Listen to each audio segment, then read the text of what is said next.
Selamat siang untuk Bapak dosen Muhammad Fitri Ramadana.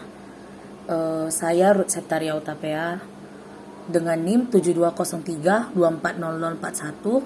dari Prodi Ilmu Ekonomi kelas C semester 3 Stambuk 2020, akan menjelaskan tentang soal UTS yang telah diberikan oleh Bapak dosen. Soal yang pertama, menurut model Solow, syarat-syarat pertumbuhan ekonomi adalah produktivitas, depresiasi, pertumbuhan angkatan kerja, tabungan. Berikan opini Anda bagaimana konsep ini dapat diimplementasikan saat ini. Menurut saya, sektor-sektor yang ada antara lain, sektor potensial adalah sektor yang mempunyai potensi untuk dapat menjadi sektor basis di suatu wilayah. Lebih lanjut lagi, berdasarkan pendapat dari Rustiadi DKK menjelaskan sektor ekonomi suatu wilayah dapat dibagi dalam dua golongan, yaitu sektor basis di mana kelebihan dan kekurangan yang terjadi dalam proses pemenuhan kebutuhan tersebut menyebabkan terjadinya mekanisme ekspor dan impor antar wilayah. Hal ini berarti sektor basis ini yang akan menghasilkan barang dan jasa, baik untuk pasar domestik daerah maupun pasar luar daerah atau wilayah. Dan sektor non-basis adalah sektor dengan kegiatan ekonomi yang hanya melayani pasar di daerahnya sendiri dan kapasitas ekspor daerah belum berkembang. Selanjutnya, pertanyaan kedua yaitu salah satu tujuan dari ilmu ekonomi regional yang terkait dalam pembangunan wilayah adalah penetapan sektor unggulan wilayah. Berikan opini Anda bagaimana menentukan sektor unggulan wilayah berdasarkan teori-teori yang ada. Baiklah, menurut saya ukuran penentuan sektor unggulan tersebut itu menjadi hal yang sangat penting sebagai dasar perencanaan pembangunan daerah sesuai era ekonomi daerah saat ini, di mana daerah memiliki kesempatan serta kewenangan untuk membuat kebijakan yang sesuai dengan potensi daerah demi mempercepat pembangunan ekonomi daerah. Adapun ukuran sektor unggulan menurut usia pada tahun 2006 yaitu pertama, sektor unggulan memiliki laju pertumbuhan ekonomi yang tinggi. Kedua, sektor unggulan memiliki angka penyerapan tenaga kerja yang relatif besar. Ketiga, sektor unggulan memiliki keterkaitan antara sektor yang tinggi baik ke depannya maupun ke belakangnya. Dan keempat, sektor yang mampu menciptakan nilai tambah yang tinggi. Selanjutnya, menurut Ambardi Sosia pada tahun 2002, kriteria komoditas unggulan suatu daerah itu yaitu komoditas unggulan harus mampu menjadi penggerak utama pembangunan perekonomian. Yang kedua, komoditas unggulan itu mampu mempunyai keterkaitan ke depannya dan ke belakang yang kuat baik sesama komoditas unggulan maupun komoditas lainnya. Ketiga, komoditas unggulan mampu bersaing dengan produk sejenis dari wilayah lain di pasar nasional dan pasar internasional, baik dalam harga produk, biaya produksi, kualitas pelayanan, maupun aspek-aspek lainnya. Keempat, kualitas unggulan daerah memiliki keterkaitan dengan daerah lain, baik dalam hal pasar atau konsumen maupun pemasokan bahan baku. Kelima, komoditas unggulan memiliki status teknologi yang terus meningkat, terutama melalui inovasi teknologi. Keenam, komoditas unggulan mampu menyerap tenaga kerja berkualitas secara optimal sesuai dengan skala produksinya. Ketujuh, kualitas komoditas unggulan bisa bertahan dalam jangka waktu tertentu mulai dari fase kelahiran, pertumbuhan, puncak hingga penurunan. Selanjutnya pertanyaan ketiga yaitu unsur-unsur ruang yang terpenting dalam ekonomi regional adalah jarak dan lokasi. Von Thunen mengidentifikasi tentang perbedaan lokasi dari berbagai kegiatan pertanian atas dasar perbedaan sewa lahan. Sedangkan Weber, pemilihan lokasi industri didasarkan atas prinsip. Jelaskan prinsip-prinsip perbedaan lainnya antara kedua pakar tersebut dalam membangun teori lokasi. Baiklah, berdasarkan teori lokasi menurut Von Thunen, menurut beliau, bahwa teori lokasi ini sebagai variabel terikat yang mempengaruhi variabel bebasnya sebagai urban growth, perekonomian, politik, bahkan budaya masyarakat atau gaya hidup. Teori ini dilandasi oleh pengamatannya terhadap daerah tempat tinggalnya yang merupakan lahan pertanian. Inti dari teori Fonen ini adalah teori lokasi pertanian yang menitik beratkan pada dua hal utama. Yang pertama itu jarak lokasi pertanian ke pasar, yang kedua sifat produk pertanian atau kayak keawetan, harga, beban angkut. Dari teori tersebut itu dapat disimpulkan bahwa harga sewa lahan pertanian nilainya tergantung tata guna lahannya. Lahan yang berada di dekat pusat kota akan lebih mahal dibandingkan lahan yang jauh dari pusat kota, karena semakin jauh jarak dari pusat kota akan meningkatkan biaya transportasinya atau biaya angkutnya.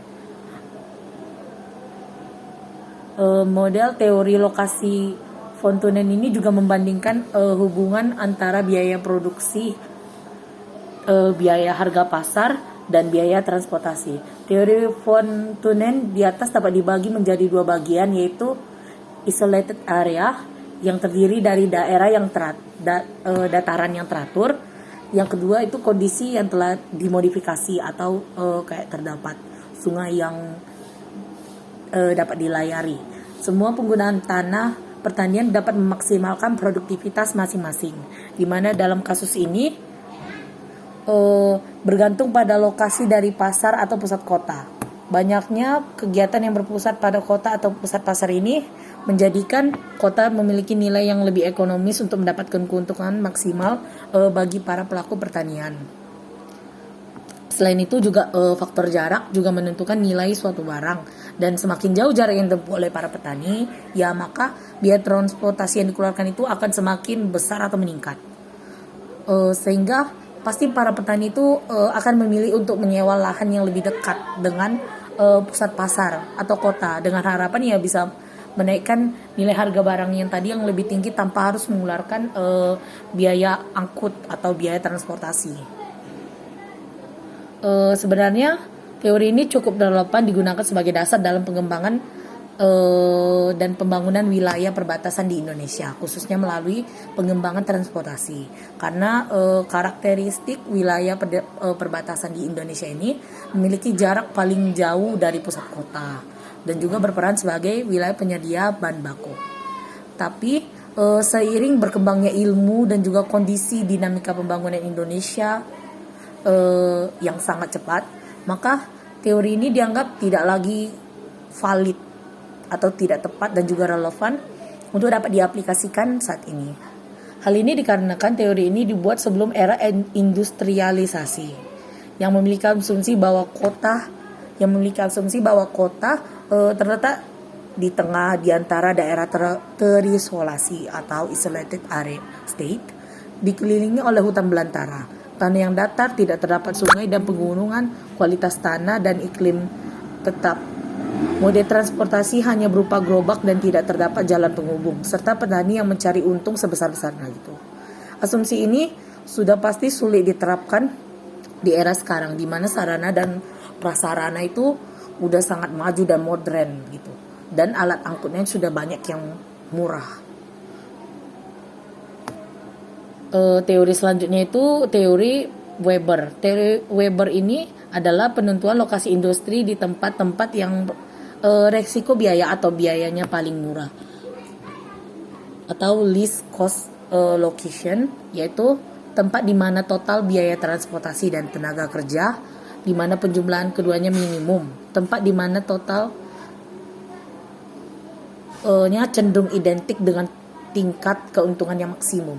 Prinsip tersebut didasarkan pada 6 asumsi, yaitu yang pertama, wilayah bersifat homogen dalam hal topografi, iklim, dan penduduknya, atau bisa dikatakan bahwa keadaan penduduk yang dimaksud menyangkut jumlah dan kualitas SDM. Kedua, ketersediaan sumber daya bahan mentah. Ketiga, upah tenaga kerja. Keempat, biaya pengangkutan bahan mentah ke lokasi pabrik atau biaya yang sangat ditentukan oleh bobot bahan mentah dan lokasi bahan mentah. Kelima, persaingan antar kegiatan industri. Dan keenam, manusia sudah berpikir secara rasional. Weber juga menyusun model yang kita sebut sebagai segitiga lokasional atau locational triangle, yang didasarkan pada asumsi bahwa daerah yang menjadi objek penelitian adalah daerah yang terisolasi, konsumennya terpusat pada pusat-pusat tertentu dan semua unit perusahaan dapat memasuki pasar yang tidak terbatas dan persaingan sempurna. Kedua, semua sumber daya alam tersedia secara tidak terbatas. Ketiga, barang-barang lainnya seperti minyak bumi dan mineral adalah sporadik tersedia secara terbatas pada sejumlah tempat. Dan keempat, tenaga kerja tidak tersedia secara luas. Ada yang menetap tetapi ada juga yang mobilitasnya tinggi. Dan juga dalam penetapan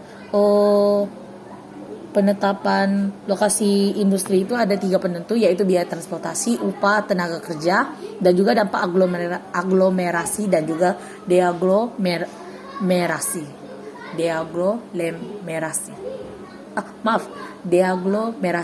Biaya transportasi diasumsikan berbanding lurus terhadap jarak yang tempuh dan berat barang, sehingga titik terendah biaya transportasi menunjukkan biaya minimum untuk angkutan bahan baku dan distribusi hasil produksi. Biaya transportasi akan bertambah secara proporsional dengan jarak, dan titik terendah biaya transportasi adalah titik yang menunjukkan biaya minimum untuk angkutan bahan baku atau input dan distribusi hasil produksi. Baiklah, terima kasih atas kesempatan kali ini. Sekian jawaban saya untuk jawaban UTS dari Ekonomi Regional dan Perkotaan. Selamat siang.